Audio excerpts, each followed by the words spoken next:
안녕하세요. 본의 아니게 남의 집 재산 다툼에 휘말렸다가 대운을 얻게 된 40대 기혼 남자입니다. 일단 제 소개를 하자면 저는 고아입니다. 부모님에 대한 기억이 없는 건 아니고 제가 미성년자일 때 돌아가셔서 지금은 얼굴도 흐릿해요. 부모님 사진 한 장 갖고 있지 않은 것이 뒤늦게야 서럽더군요. 그도 그렇지만 더 서러운 건 내 뒤를 든든하게 지켜주던 부모님의 존재가 없는 것 아니겠습니까? 제게도 부모님이 계셨다면 적어도 제 존재 자체를 욕하는 사람들은 없었겠죠. 세상에는 부모님을 잃는 것만이 가장 아픈 슬픔이라고 생각을 했는데 살다 보니까 그에 상응하는 고통도 있긴 하더라고요. 가족은 아니지만 가족만큼 아꼈고 마음을 준 사람들에게 당한 배신은 이루 말할 수 없이 괴로웠습니다. 저는 그저 소중한 사람들에게 진심을 보였을 뿐인데 결국 돈 앞에서는 모든 게 왜곡이 되는 것 같더라고요. 사람을 변하게 하는 것이 돈이라고 하는데 그것도 기준치에 따라 민감도가 다르다고 봐요. 저한테는 조약돌만큼의 돈밖에 못 가진다 하더라도 소중한 사람들과 어울리는 게 중요한 반면 제 사람들은 바위만큼의 돈을 얻을 수만 있다면 소중한 것은 아예 없구나 느꼈습니다.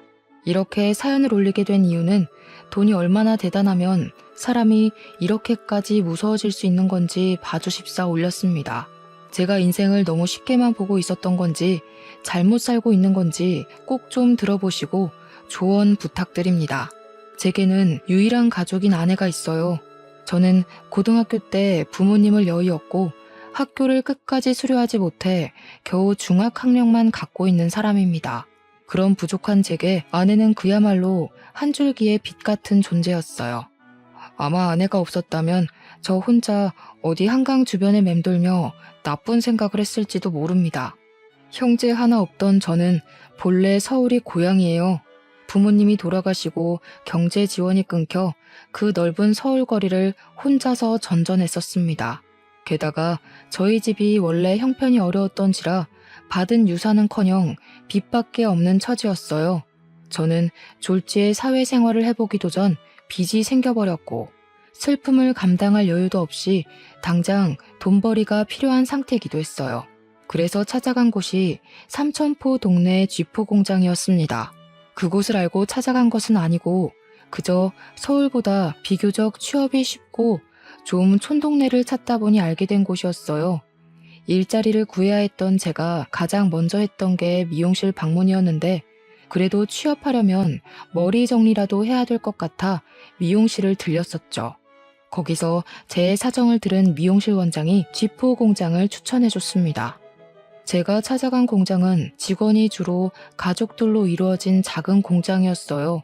그곳에선 처음에 10대인 저를 보곤 당연히 안 받아주려고 했었는데 제가 무릎을 꿇고 사정을 했습니다. 그러니 역시나 제 사정을 알고 불쌍하다며 받아주셨어요.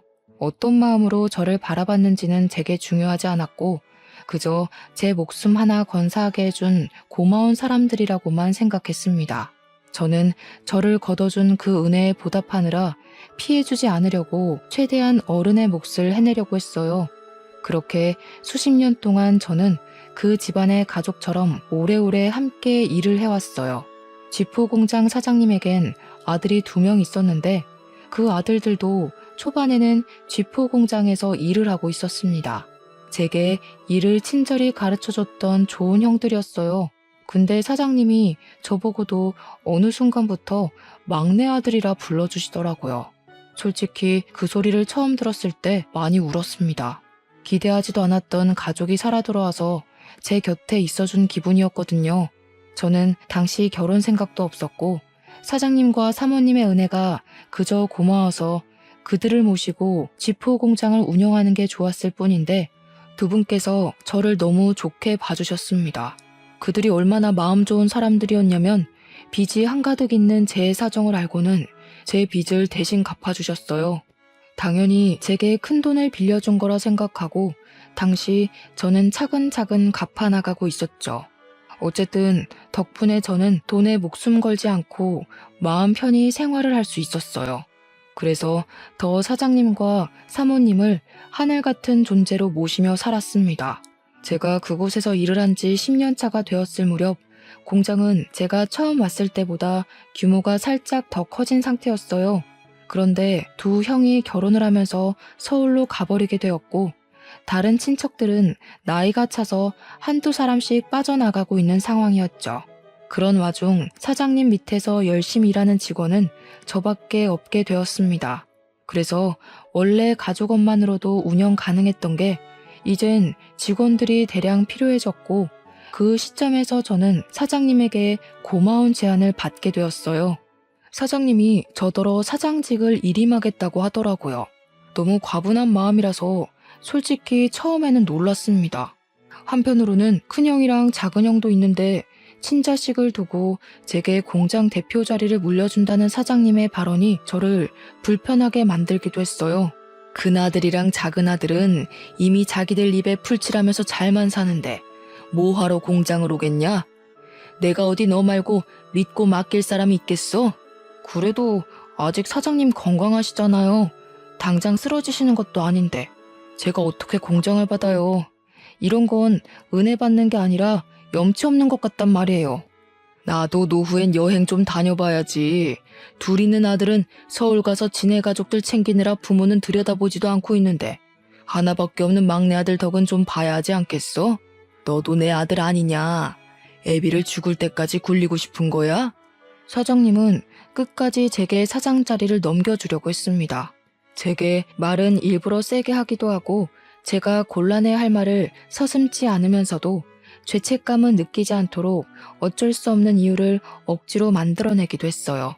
제가 죄책감 갖지 않도록 설득하는 사장님의 말은 사실상 생각해보면 틀린 부분은 없습니다. 사장님 말대로 큰형, 작은형은 이미 서울에서 직장 생활 중이기에 공장을 이어받을 수 없는 상황이었거든요. 사장님 건강은 당시 아직 정정한 상태였지만 미리 후계자를 뽑아서 인수인계를 해야만 공장이 타격 없이 돌아가기 때문에 정황상 제가 물려받는 게 맞긴 해요. 다만 제가 걱정이 되었던 건 사장님이 아들이라고 불러주니 저도 여태 사장님과 사모님을 아빠, 엄마라고 생각한 거지 진짜로 혈육이 아니잖아요. 그런데 혈육 아닌 사람에게 온 세월 바쳐 일궈낸 자산을 물려주겠다고 하니 제가 다 미안했습니다. 정작 사장님과 사모님은 괜찮아 보였는데 말이죠. 그러나 별 수 있었겠습니까? 할 수 없이 제가 공장을 물려받았고 그 뒤로 저는 정말로 두 은인에게 더 잘하고자 효도를 하는 수밖에 없었어요. 그렇게 몇 년을 더 사장님과 바짝 붙어 다니며 인계를 받았습니다. 그런 와중에 공장에 있던 경리가 결혼한다고 일을 그만두면서 다른 사람을 뽑게 되었는데 고맙게도 새로운 경리가 바로 제 아내 되는 사람입니다. 면접은 제가 봤어요. 솔직히 비즈니스에서 사심이 들어가면 안 되는 거 알지만 아내가 정말 제 이상형과 가까워서 뽑게 되었습니다. 뽑고 나서야 근무적인 부분에서 부족함이 있으면 어쩌나 걱정이 되었는데 다행히 아내는 일도 야무지고 칠칠 맞지 않았고 곧잘 하더라고요. 덕분에 저는 아내에게 더욱 빠지게 되었고 출근할 기분이 나서 구름을 타는 것 마냥 붕붕 뜬 시간을 보냈어요. 제겐 첫 여자였던 아내에게 감히 고백할 생각은 못하고 저 혼자서 남몰래 마음만 키워갔어요. 그런데 놀랍게도 한날 아내가 먼저 제게 호감을 표시해 주더라고요. 아내가 하는 말이 자기가 호감을 느낀 것도 사실이지만 먼저 고백을 할 수 있었던 건 제 얼굴에 감정이 다 티가 나서 제 마음을 모를 수가 없었다고 했어요. 제가 자신을 좋아한다라는 걸 확신할 수 있었기에 아내도 고백할 용기가 있었다고 했습니다. 참 멋없는 시작이었지만 그래도 좋았습니다. 저는 그렇게 제게 과분한 아내와 사귀게 되었고 결혼까지 약속하게 되었어요. 정말 감사하게도 사장님은 제가 친아들처럼 혼수까지 해주시더라고요. 괜찮다고 나도 모은 돈 많다고 했는데도 사장님은 늘 제게 고마운 말로 저의 입을 다물게 했습니다. 아들한테 혼수 안 해주는 부모도 있다냐? 자식이 진짜 나를 닮기라도 했나? 와이프 되는 사람도 참 이쁜 여자로 골랐다. 나도 네 엄마랑 결혼하려고 몇 년을 쫓아다녔는데 쓸데없는 소리 한다 또. 균성아, 필요한 거 있으면 우리한테 얼마든지 말해. 신혼집은 당연히 남자가 해가야 되는 거 알지? 집은 공장이랑 가까운 데로 계약했는데 시간 나면 괜찮은지 보고 와라. 남자는 태어나서 딱 3번만 울어야 된다는데 저는 그날로 3번째 울음을 보였어요. 부모님이 돌아가셨을 때 처음 울었고 사장님이 아들이라고 불러주셨을 때 2번 울었습니다. 그리고 제게 든든한 부모가 되어준 사장 사모님의 마음을 선물 받았을 때 3번째로 울게 되었네요. 저는 결국 사장 사모님의 고집을 꺾지 못해 작은 아파트까지 선물을 받아버렸어요. 형들도 와이프까지 데리고 삼천포로 내려와서 제 결혼을 축하해주는 성의를 보여줬고요. 저를 지지하는, 사랑하는 사람들이 전부 제 곁에 있었습니다. 정말 완벽한 삶이라 생각했어요. 저는 가족이 없는 고아인데 마치 가족이 있는 느낌이라서 고아 신세가 전혀 서럽지 않았습니다. 그래서 평생 이제 행복할 일만 남았다고, 내가 과분하게 받은 이 행복을 보답할 일만 남았다고 생각했습니다. 하지만 누가 그런 소리를 했던 기억이 있는데요. 너무 행복하면 크게 들뜨지 말라고 불행이란 브레이크가 찾아온대요. 그 말이 망상은 아니더라고요. 살아갈 이유가 가득하기만 했던 제게 부모님을 잃었을 때와 같은 고통이 닥쳐왔습니다. 그 문제는 제가 존경하는 사장님의 병세가 악화되기 시작했을 때부터 일어났어요. 사장님은 쥐도 새도 모르게 찾아온 암 때문에 발견 즉시 시한부 선고를 받았습니다. 그 때문에 사장님의 친아들 2명과 제가 병실에 한데 모인 적이 있었어요. 그렇게 모이게 된 건 제 결혼식 이후 오랜만이었습니다. 오랜만에 같이 얼굴 보니까 좋네. 다름이 아니고 내가 시간이 얼마 안 남았잖아. 살아있을 때 재산 정리를 좀 하고 싶어서 불렀다. 그 자리에서 사장님은 자기 멀쩡할 때 재산 얘기를 하고 싶었다고 하면서 입을 떼기 시작했어요. 당연히 저는 남의 일이라고만 생각했습니다. 다시 말하지만 가족처럼 살긴 했어도 저는 친가족이 아니잖아요. 그런데 사장님이 하는 말은 제게도 충격이었어요. 사장님이 큰형, 작은형 얘기를 먼저 하면서 둘에게 지분을 40%씩 똑같이 나눠주고 나머지 20%는 약소하지만 제게 떼어줄 거라고 하시더라고요. 사장님 재산에서 20%면 무려 8억 가까이나 되는 돈이었습니다.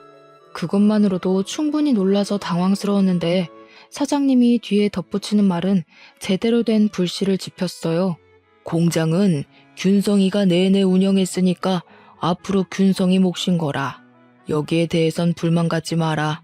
너희들이 가족 꾸려서 서울 밥 먹을 때 균성이는 밤도 옳게 못 자고 혼자서 공장 관리했다.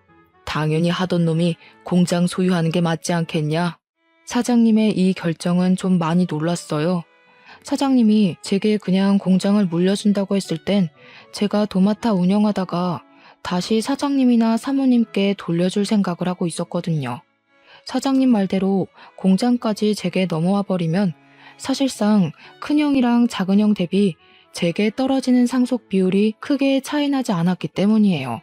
물론 당연히 감사한 일이지만 솔직히 면목이 없었습니다. 사장님의 결정을 뒤늦게 말렸지만 사장님 생각은 단호했습니다. 그렇잖아도 큰형이랑 작은형 표정이 안 좋더라고요. 그렇게 사장님과 저희는 불편한 면담을 끝내고 나란히 병원 밖을 나왔어요. 병원 입구를 나오자마자 큰형과 작은형이 차가운 목소리로 말하더라고요.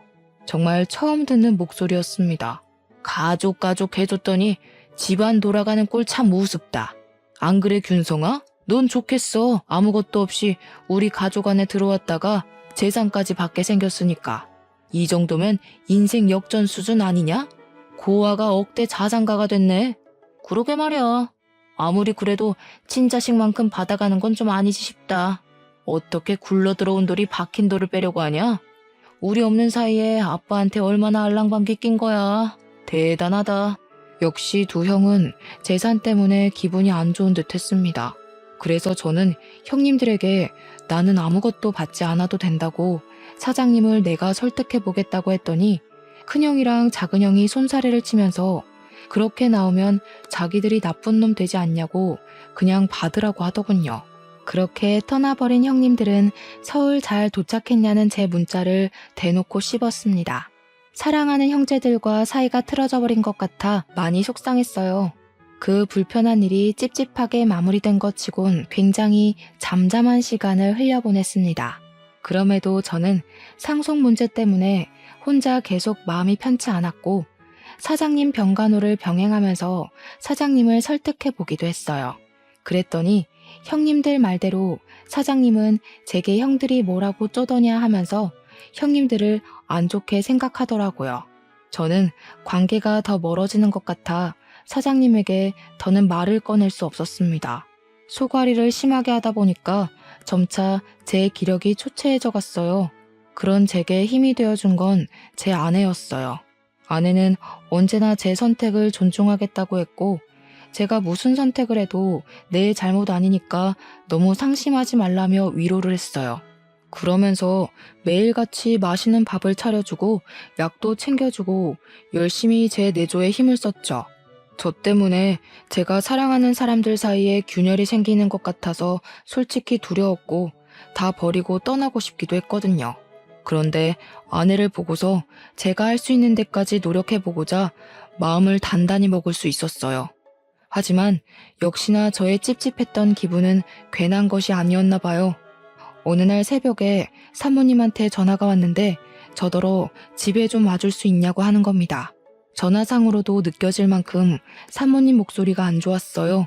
바로 일어나 옷을 갈아입는데 아내도 깨서는 같이 가자고 하더라고요. 사장 사모님이 제게 부모 같은 존재다 보니까 아내도 자연스레 사장님 내외를 시부모처럼 모셨거든요. 저희 둘은 얼른 챙겨서 그 야밤에 사장님 집을 향했습니다.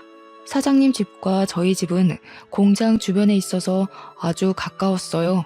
걸어가도 되는 거리여서 급히 뛰었습니다. 집에 들어갔더니 집이 어질러져 있더라고요. 사모님은 거실 한가운데 서서 아무래도 강도가 든 것 같다면서 벌벌 떨고 있었습니다.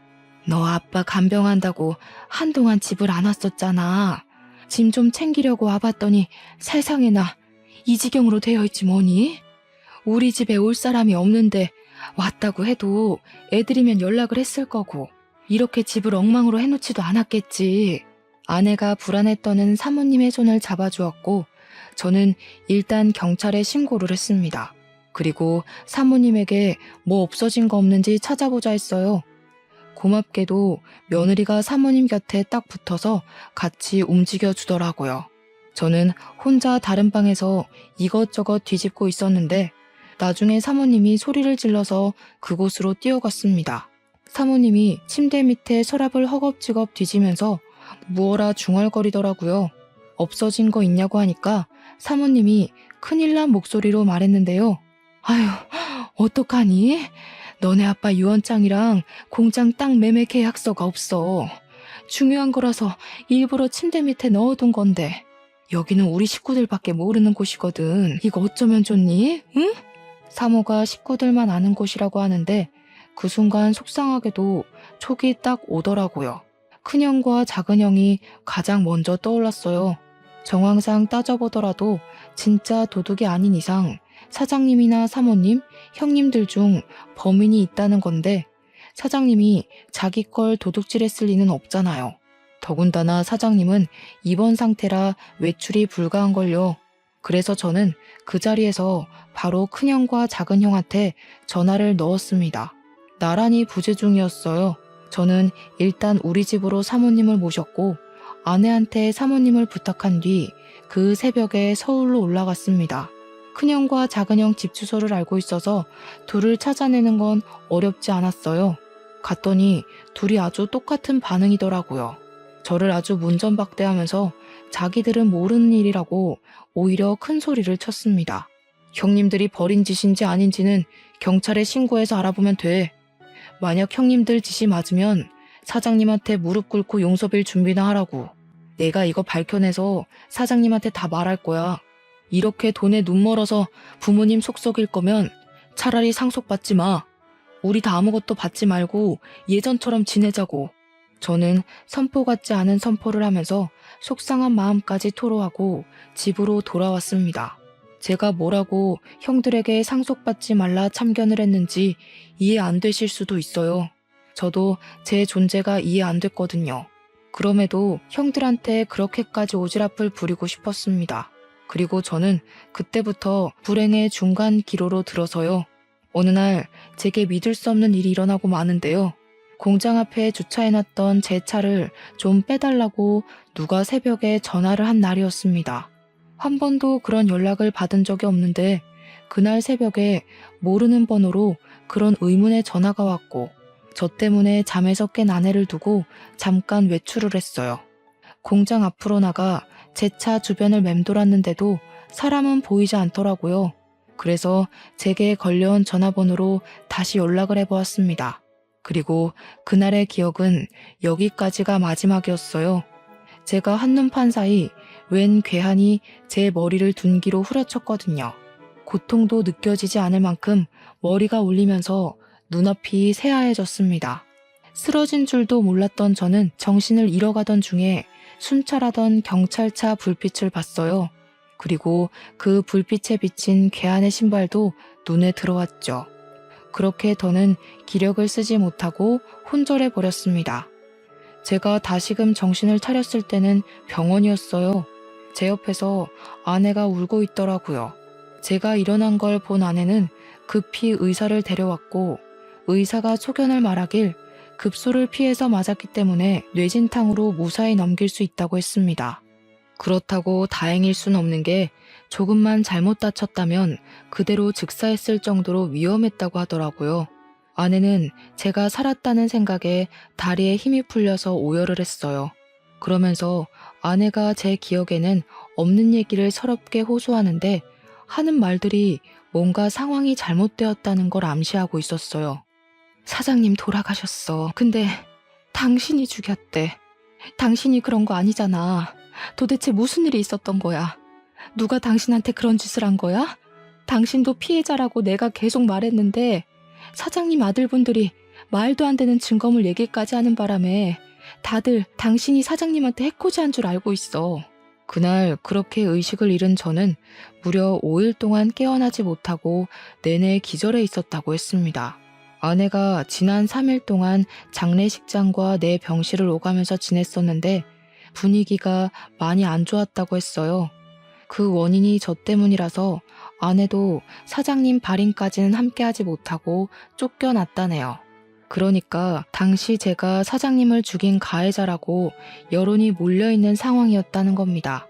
사장님 장례식장에서 큰형이랑 작은형이 알 수 없는 증거물을 기반으로 저를 가해자로 몰았다고 했어요.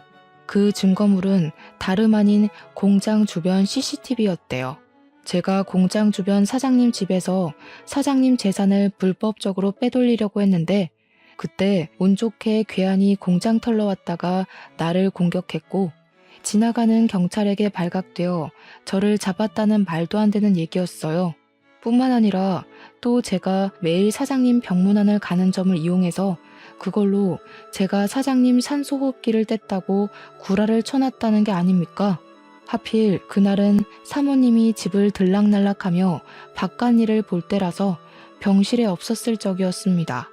그래서 제가 퇴원을 하면 경찰로 연행될 처지라고 하는데 아내 얘기를 다 들어도 도통 어떻게 이해를 해야 되는 건지 어렵기만 하더라고요. 제가 사장님을 죽였다뇨? 사장님이 저한테 어떤 사람인데요? 돌아가신 부모님 다음으로 제게 부모가 되어준 분이 아닙니까? 제가 사장님 대신 죽었으면 죽었지 절대 사장님께 그런 짓 못합니다. 대체 일이 왜 이렇게 됐나 곰곰이 생각하고 있는 와중 아내가 한마디 더 붙였는데요. 재산 상속이 아직 완벽하게 처리가 된 건 아니지만 제 몫이었던 재산은 일단 모조리 철수가 되었다고 하는 겁니다. 그 순간 더 묻고 따질 것도 없이 바로 큰형이랑 작은형이 생각나더라고요. 이 형들이 돈에 미쳐서 이젠 사람까지 해코지하려 드는구나 싶은 거 있죠. 막 나가는 형들을 이대로 두면 안 될 것 같았습니다. 저는 아내한테 폰을 달라고 했고 당장 사모님한테 전화를 걸었어요. 사모님이 계속 부재 중이더라고요. 아내 말로는 아마 사모님도 제게 큰 실망을 했을 거라고 하더군요. 공장 직원들한테까지 제 소문이 안 좋게 퍼져서 저는 이미 사장직에서 쫓겨난 상태이기까지 했습니다. 너무 기가 막혔습니다. 저 완전 짜고 치는 계획에 걸려든 거잖아요. 제대로 된 생각을 해야겠는데 머리를 굴릴수록 머리가 너무 아파서 도통 생각을 할 수가 없더라고요. 괴로웠습니다. 근데도 그 와중에 저를 믿고 보듬어주는 건 제 아내뿐이었어요. 아내는 제가 그럴 사람이 아니라는 걸 무조건 믿고 있었고 제가 이 상황을 잘 해결할 수 있도록 끊임없이 안정감을 주려고 노력했습니다. 그러면서 그냥 다 버리고 타지로 떠나자는 말을 하더라고요. 아내가 웬만하면 제가 하자는 결정대로 기다려줄 사람인데 그날 처음으로 먼저 의견을 내주었어요. 아내도 제가 남의 집구석에서 할퀴어지고 다치는 걸 보기가 힘들었나 봅니다. 저도 마음 같아선 아내 말대로 재산 다툼에서 빠져주고 싶었습니다. 하지만 제가 이렇게 떠나버리면 돌아가신 사장님한테 예의가 아니라는 생각이 들었어요. 사장님이 정말로 명줄이 다해서 돌아가신 게 아니라 누군가에게 피살된 거라면 그 진상을 밝혀야 되지 않겠습니까? 그게 수십 년 동안 아들도 아닌 남의 집 자식을 제 아들처럼 안고 키워주신 사장님에 대한 마지막 효도라고 생각했어요. 저는 몸을 움직일 수 있을 정도로만 회복을 하고 몰래 퇴원을 했습니다. 그리고는 경찰에게 연락 않고 몰래 공장을 찾았어요. 그러니 공장 직원들이 저를 보자마자 꺼지라고 물 뿌리고 침 뱉고 난리를 치더군요. 깜빵에 있어야 할 놈이 어떻게 밖을 싸돌아다니냐는 둥, 사장님이 나를 얼마나 아꼈는데 그런 파렴치한 욕심을 품냐는 둥, 저를 썩은 놈으로 보고 있었습니다. 저는 당연히 제 짓이 아니라고 해명했어요. 하지만 애초에 다들 제 말을 들어줄 생각이 없는 것 같더라고요. 빗자루까지 들고 와서 저를 패길래 저는 아내가 위험해질까봐 얼른 그 자리를 빠져나왔습니다. 그리고 그 다음엔 사장님 집을 찾아갔어요. 초인종을 눌렀더니 사모님의 다 죽어간 목소리가 저를 안 보고 싶다고 문전박대를 하시더군요. 저 혼자 왔으면 사모님이 끝까지 집에 안 들였을 텐데 옆에서 아내가 사모님에게 사정하며 설득해서 끝내 저희 둘 다 집안에 들어갈 수 있었습니다. 사모님 표정은 저를 원망하고 있기도 했고 배신감에 서글퍼 있기도 했어요. 저를 보자마자 눈물을 흘리며 공장 직원들이 그랬던 것처럼 저를 탓하더라고요. 그래도 나는 끝까지 너를 믿었어. 그런데 네가 어떻게 그래? 우리 그이가 너를 진심으로 아들이라 생각했는데 어떻게 재산 때문에 그런 끔찍한 짓을 벌일 수가 있어? 이 양심 없는 놈아, 너는 여길 찾아올 자격도 없어. 저를 원망할 수밖에 없다는 거 알아요. 근데 제가 그런 거 아니에요. 저한테 사장님이 어떤 존재인지 잘 아시잖아요. 저는 공장도 필요 없고 재산도 필요 없던 사람이에요. 돈 때문에 사장님 배신할 거면 제가 나이 40 될 때까지 버티고 있었겠어요? 저 쓰러졌던 날, 저 때리고 도망친 사람을 봐서 찾아온 거예요. 제가 해명을 해도 사모님은 울기만 했지 제 말을 믿어주지 않았습니다. 돌아가신 사장님이 불쌍하다면서 계속 제 등짝을 때렸어요. 거기다 대고 저는 그날 새벽 제게 전화를 해서 공장 앞으로 나오라고 했던 사람의 통화 녹음을 들려줬습니다. 그러니 사모님께서 집중을 해주시더라고요. 저는 설명을 덧붙여서 그때 상황을 설명했고 둔기를 맞고 쓰러지면서 눈을 감기 전에 도망가는 사람 신발을 봤다고 했어요. 그게 바로 골프 운동화였다고 하니까 갑자기 사모님이 사색이 되더라고요. 그래서 왜 그러냐고 물었습니다. 사모님이 우왕좌왕하면서 휴대폰을 보여줬는데요. 혹시 이런 골프화였냐고 묻더라고요. 제가 그날 본 건 바이올렛 색상의 베이지 밑단을 단 수제 운동화였거든요. 근데 사모님이 보여준 것도 제가 본 것과 동일한 색상이더라고요. 그래서 저는 바로 이게 맞는다고 이걸 어떻게 사모님이 갖고 있냐고 물었죠. 네 형들이 골프 좋아하잖니. 네 아빠가 형들 생일 선물로 한 켤레씩 주문 제작한 거야. 아빠가 보라색을 좋아해서 똑같이 수제로 맞춰줬던 거다. 너는 골프를 안 치니까 아빠가 결혼식 날 구두 한 켤레 해줬던 거고. 맞습니다. 제가 결혼하는 날 사장님이 뜬금없이 구두를 선물해 주었어요. 그 구두가 제 발에 꼭 맞아서 중요한 날에만 신는다고 지금도 상자에 소중히 보관하고 있거든요. 그런데 형님들이 생일 선물로 골프화를 받았다는 건 모르고 있었습니다. 그 순간 충격받은 저희들은 그것을 시작으로 다른 증거까지 찾아 나섰어요. 그 과정에서 사모님이 아직 재산 상속이 이루어지지 않아 큰형과 작은형을 다음 주에 만나기로 했다고 말해주더라고요. 그러면서 그동안 사장님, 사모님 둘만 알고 있고 자식들에겐 알리지 않은 한 가지 사실이 있다면서 고백하셨는데요. 사실은 너희들 아빠가 너희들한테 재산 상속을 배정한 게 아니야. 상속인을 나한테 위임해놓고 한 발 빠져 있었어. 나더러 자기 죽고 나면 분명 태도 달라질 자식들이 있을 거라고. 그런 놈한테는 한 푼도 주지 말라 그랬거든.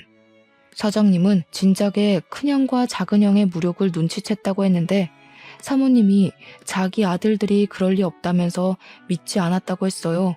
그러자 사장님이 사모님한테 자기 죽고 나서 아들들이 어떻게 나오는지 지켜본 뒤에 사모님 뜻대로 상속 진행하라고 위임장을 써줬다 합니다. 그게 사장님의 뜻이었고 유언이나 다름없으니까 사모님은 아들들을 믿지만 그렇게 하기로 따랐어요. 그런데 때마침 장례식장에서 큰형과 작은형이 제가 사장님을 죽였다면서 이런저런 증언을 기반으로 술술 말하길래 정말로 제가 그런 파렴치한 짓을 저지른 줄 알았다고 했습니다. 그래서 사모님은 돌아가신 사장님에게 원망까지 했다고 했어요. 남의 자식한텐 그리 자비롭고 친자식한테는 그리 냉철해서 벌받은 거라고. 당신이 아끼던 양아들 같은 녀석한테 호되게 당하니까 이제야 알겠냐면서 그렇게 이미 떠난 사장님에게 호소를 했다네요. 그 일 때문에 저한테 단단히 화가 난 사모님은 제 앞으로 된 재산은 전부 철수하겠다고 그렇게 아내한테 통보를 했대요. 아내가 제 알리바이를 대줬지만 사모님뿐만 아니라 이미 당시 여론이 저를 등져버려서 아무도 아내의 말을 믿지 않았다고 했습니다. 아무것도 모르는 사모님 입장에서 보면 충분히 오해할 만했다고 생각했어요. 일단 상황이 어떻게 돌아가고 있든 가장 중요한 건 증거였습니다. 이미 공장 CCTV는 형들이 떼어갔을 테니 다른 증거가 필요했어요. 마침 그때 아내가 뾰족한 수를 말해주더라고요. 그날 새벽 제가 차 앞에 갔다면 혹시 블랙박스에 현장이 남아있지 않겠냐고요. 아차 싶더라고요.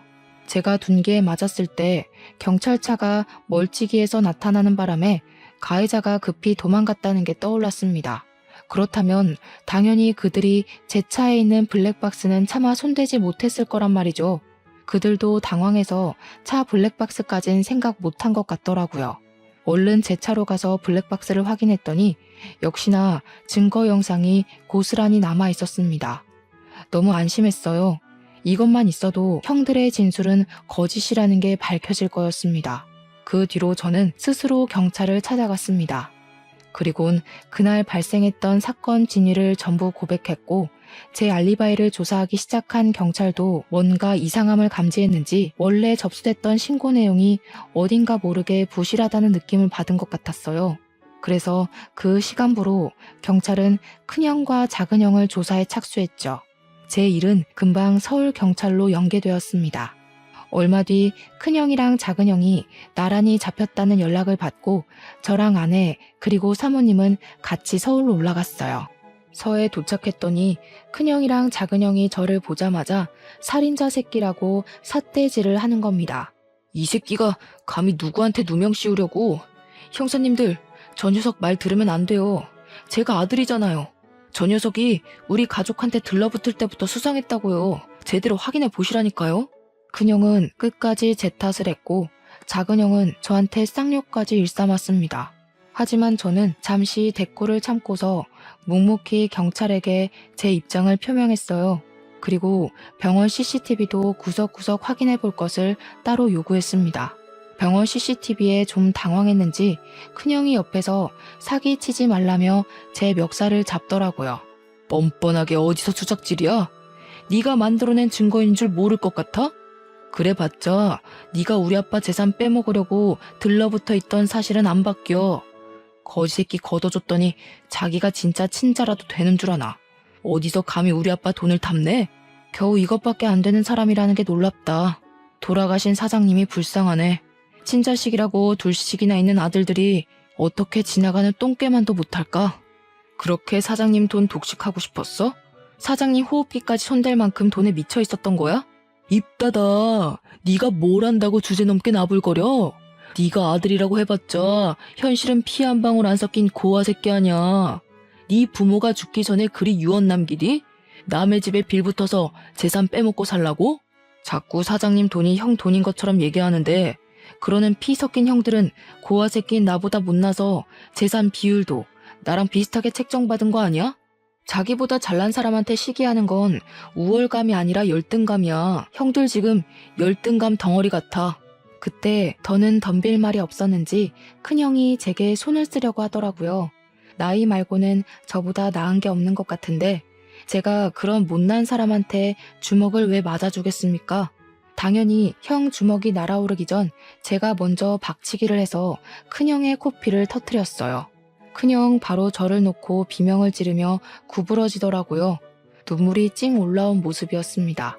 형들이 날고 기어봤자 상속은 이미 사모님 몫이야. 날 제거할 게 아니라 사모님한테 효도를 했어야지. 그 정도 나이 먹고도 내가 하나하나 가르쳐줘야겠어? 무슨 소리야? 엄마 몫이라니. 아빠가 이미 우리한테 상속한다고 구두 약속했잖아. 유언장에도 그렇게 쓰여있다고 어디서 사기를 치려고 해? 바로 확인시켜줘? 유언장은 분명 의문의 강도에게 도난당했을 적이었습니다. 작은 형은 자기가 어떤 실수를 하고 있는지 모르고 있는 것 같더라고요. 신기하네. 유언장은 얼마 전 도둑 맞았는데 형 말은 꼭 그 유언장을 갖고 있다는 걸로 들린다. 뭘 조작해놨든 그 가짜 유언장이 뭔 소용이겠어. 이미 사장님이 사모님한테 상속인 위임했어. 사모님한테 위임장도 따로 있고. 아, 이렇게 말하면 너희들 엄마도 해코지한 뒤에 나한테 누명 씌울 건가? 큰형이랑 작은형은 계획이 틀어졌다는 것에 크게 당황하며 표정으로 드러냈습니다. 뭔가 잘못되고 있다는 걸 얼굴로 티냈어요. 그 와중에 병원 CCTV를 확인하러 갔던 경찰한테서 연락이 왔는데요. 영상에는 제가 먼저 병문안 다녀온 뒤 간호사들이 몇 번 왔다 갔다 했고 그 다음에 형들이 들락날락한 정황이 드러났는데 형들이 병실을 나가고 나서 수상쩍게 두리번거리는 것이 포착되었답니다. 그리곤 몇 분 뒤에 다시 병실로 들어간 간호사가 순간 급하게 뛰쳐나오더니 의사를 불러와서는 병실에 있는 사장님 침상을 끌고 임종실로 옮기는 게 드러났다네요. 형들 집을 압수수색한 경찰들도 형들 집에서 위조된 유언장과 절도한 땅 문서까지 발견했다고 했습니다. 빼도 박도 못하고 쉽게 발각된 증거들 때문에 큰형과 작은형은 더 이상 할 말을 잃고 좌절했어요. 그리곤 그제야 저와 사모님께 용서를 구하면서 악의는 없었다고 무릎을 꿇었습니다. 형들은 더 지체할 것 없이 그 자리에서 구속이 되었어요. 연행당하는 아들들을 보면서 사모님은 울며 불며 자식들을 패기 시작했습니다. 도대체 균성이한테 무슨 짓을 한 거냐? 아무 잘못 없는 아이한테 왜 그런 짓을 했어? 너희들이 그러고도 사람이야? 이제 네 아빠 얼굴을 어떻게 보니? 그래도 내 배 아파 낳은 자식이라고 끝까지 편을 들었는데 어떻게 엄마 마음을 이렇게 찢어놓을 수가 있어? 며느리는 사모님을 보필하면서 주저앉는 사모님을 보듬어 주었습니다. 형님들 둘은 아무 말 없이 고개만 숙인 채 형사가 가는 대로 멀어졌어요. 그리고 저희는 서울에서 내려오게 되었죠. 그 뒤로 들은 소식이 당연히 자기 아빠를 죽인 형들은 징역살이를 살게 되었는데요. 문서 위조에 절도죄까지 포함되어 형량이 제법 나왔어요. 사모님께서 출소한 아들을 맞이할 수 있을지도 모를 정도로 길었습니다. 한꺼번에 힘든 일을 겪은 사모님은 저희가 혼자 두기 걱정되어 저랑 아내가 사장님 집으로 이사를 갔습니다. 현재도 사모님을 모시고 살고 있어요. 저는 다시 공장 대표 자리를 찾았고요. 사모님이 제게 사장님 재산의 70%를 떼주었습니다. 나머지 30%는 패 죽일 놈도 아들은 아들이라고 몫을 조금 남겨놓아야겠다고 하더군요. 그게 사모님의 괴로운 마음에 조금이나마 위안이 된다면 저도 사모님 뜻을 충분히 존중해 줄 수 있습니다. 그리고 저를 오해했던 공장 직원들도 당연히 오해가 풀렸고 제게 사과를 했어요. 사장님 아들 욕까진 차마 더하지 못하더라고요. 어떤 분은 잘 알지도 못하고 저를 막대했다는 죄책감에 일을 그만두기도 하셨습니다. 제 아버지뻘 같은 분이셨는데 일을 참 우직하게 잘하셨던 분이거든요. 저는 정말 괜찮았고 상황이 그럴 수밖에 없었던 건데 그만두셨다고 해서 속상했습니다. 그분께 따로 문자를 넣어드렸는데 답장은 오지 않았어요. 그분께서 혹시 라디오 사연을 들으신다면 죄책감 가질 필요 없다고, 그저 당신도 군중 심리에 이용당한 피해자가 아니냐고 위안의 말씀 올리고 싶네요. 다른 직원분들과의 관계는 더할 나위 없이 돈독해졌습니다. 아직은 다들 제게 죄책감을 갖고 있는 것이 눈에 보이지만 이마저도 관계 회복의 과정이라 생각하고 그들의 시도 때도 없는 사과를 자연스럽게 받아들이려고요. 이렇게 폭풍 같은 지옥이 지나고 나니 좋은 일들이 수두룩하게 찾아오는 것 같아요. 정말 기쁘게도 저희 부부에게 축복이 찾아왔어요. 저번 주에 제가 바빠서 아내랑 사모님이 같이 산부인과 가서 초음파 사진을 찍고 왔는데 아기가 아직 너무 콩알만해서 우리 아이인 게 실감나지 않더라고요. 아들일지 딸일지는 모르겠지만 우리 예쁜 아내를 닮았으면 좋겠다는 생각을 해요. 그리고 저 또한 내 자식으로 찾아와준 우리 축복이에게 부끄럽지 않은 아빠가 되도록 노력할 겁니다. 무엇보다 건강하고 가진 것에 감사하며 살 줄 아는 바람직한 아이로 키울 거예요. 너무 과분한 바람은 아니겠죠?